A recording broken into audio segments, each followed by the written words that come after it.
નમસ્કાર, હું છું પ્રિયંકા. તમે જોઈ રહ્યા છો સિટી કવરેજ ન્યૂઝ. આજના મુખ્ય સમાચાર. આજે જૂનાગઢ મનપામાં નારી કભી ન હારીના સૂત્ર તળે મહિલા સશક્તિકરણના સંકલ્પને સિદ્ધ કરવાના દ્રઢ નિર્ધાર સાથે કમિશનર દ્વારા રજૂ થયેલ બજેટમાં ₹40.68 કરોડના સુધારા સાથે 34.67 કરોડનો ટેક્સ વધારો રદ કરવામાં આવે છે.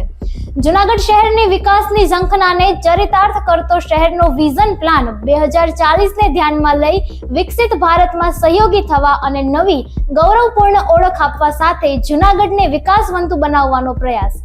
સૌપ્રથમ તો જૂનાગઢ મહાનગરપાલિકાનું નાણાકીય વર્ષ સને 2025 અને 26નું આજ રોજ અર્થસંકલ્પ બજેટ ₹14,057 કરોડનું છે. આવતીકાલે જૂનાગઢ ભાજપ શહેરના નવનિયુક્ત પ્રમુખની નિયુક્તિ સંદર્ભે નવગ્રહ પૂજન અને ગણપતિ પૂજનનો કાર્યક્રમ રાખવામાં આવેલ છે. ભારતીય જનતા પાર્ટી જૂનાગઢ મહાનગર દ્વારા આવતીકાલે 18 તારીખ 3/2025ના મંગળવારના રોજ સાંસદ રાજેશ ચુડાસમા અને ધારાસભ્ય સંજયભાઈ કોરડિયાની ઉપસ્થિતિમાં નવનિયુક્ત પ્રમુખ ગૌરવભાઈ રૂપારેલિયાની નિયુક્તિ થશે, જેમાં ગિરનાર કમલમ ખાતે નવગ્રહ પૂજન અને ગણપતિ પૂજનનો કાર્યક્રમ રાખવામાં આવેલ છે, જેમાં યજ્ઞનો સમય 9 કલાકે અને બીડું હોમવાનો સમય 12 કલાકે રાખેલ છે.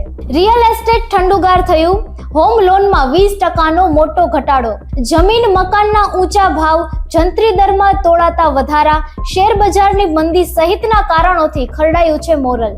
કોરોના કાળ પછી જમીન મકાન ક્ષેત્રની અસામાન્ય તેજીએ કેટલાક મહિનાઓથી બ્રેક લીધો છે.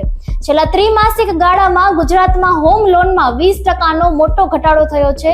ઓક્ટોબર-ડિસેમ્બરમાં 15,211 કરોડની હોમ લોન મંજૂર થઈ હતી, તે ગત વર્ષના આ ગાળામાં 18,967 કરોડની હતી. તાજેતરમાં જૂનાગઢની ડોક્ટર સુભાષ યુનિવર્સિટી ખાતે સ્કૂલ ઓફ ફાર્મસી દ્વારા ink to imagination paper writing સ્પર્ધા યોજાઈ હતી.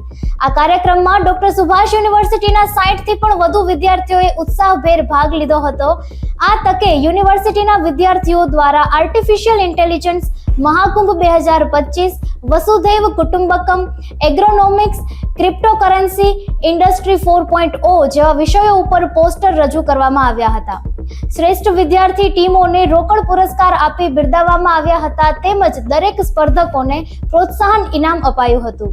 આ કાર્યક્રમને સફળ બનાવવા પ્રોગ્રામના કોઓર્ડિનેટર પ્રોફેસર મોરવી રાવલ તેમજ ડીન ડોક્ટર ચિંતન કુમાર ટાંક સહિતની ટીમે ખૂબ જ જહેમત ઉઠાવી હતી.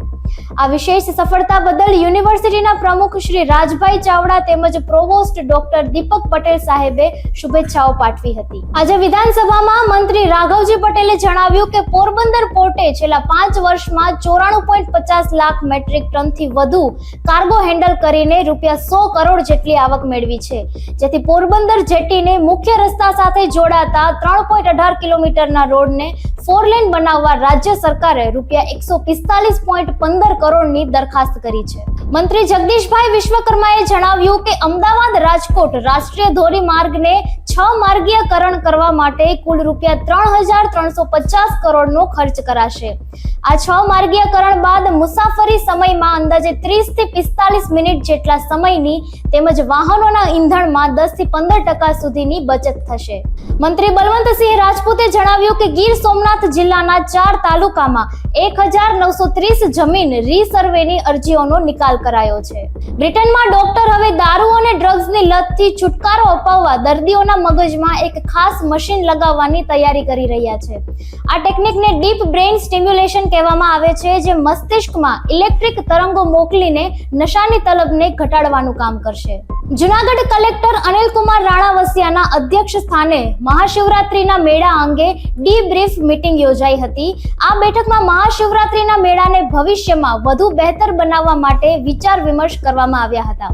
સાથે જ અધિકારીઓએ ફરજ દરમિયાનના અનુભવોની આપલે પણ કરી હતી, જેમાં જિલ્લા કલેક્ટર કચેરી ખાતે મળેલી બેઠકમાં જિલ્લા કલેક્ટરે મહાશિવરાત્રીના મેળાને સુચારુ અને સફળતાપૂર્વક પાર પાડવા માટે જિલ્લા વહીવટી તંત્ર અને મહાનગરપાલિકાના અધિકારી કર્મચારીઓની ખંતપૂર્વક મહેનતને બિરદાવી અને અભિનંદન આપ્યા હતા.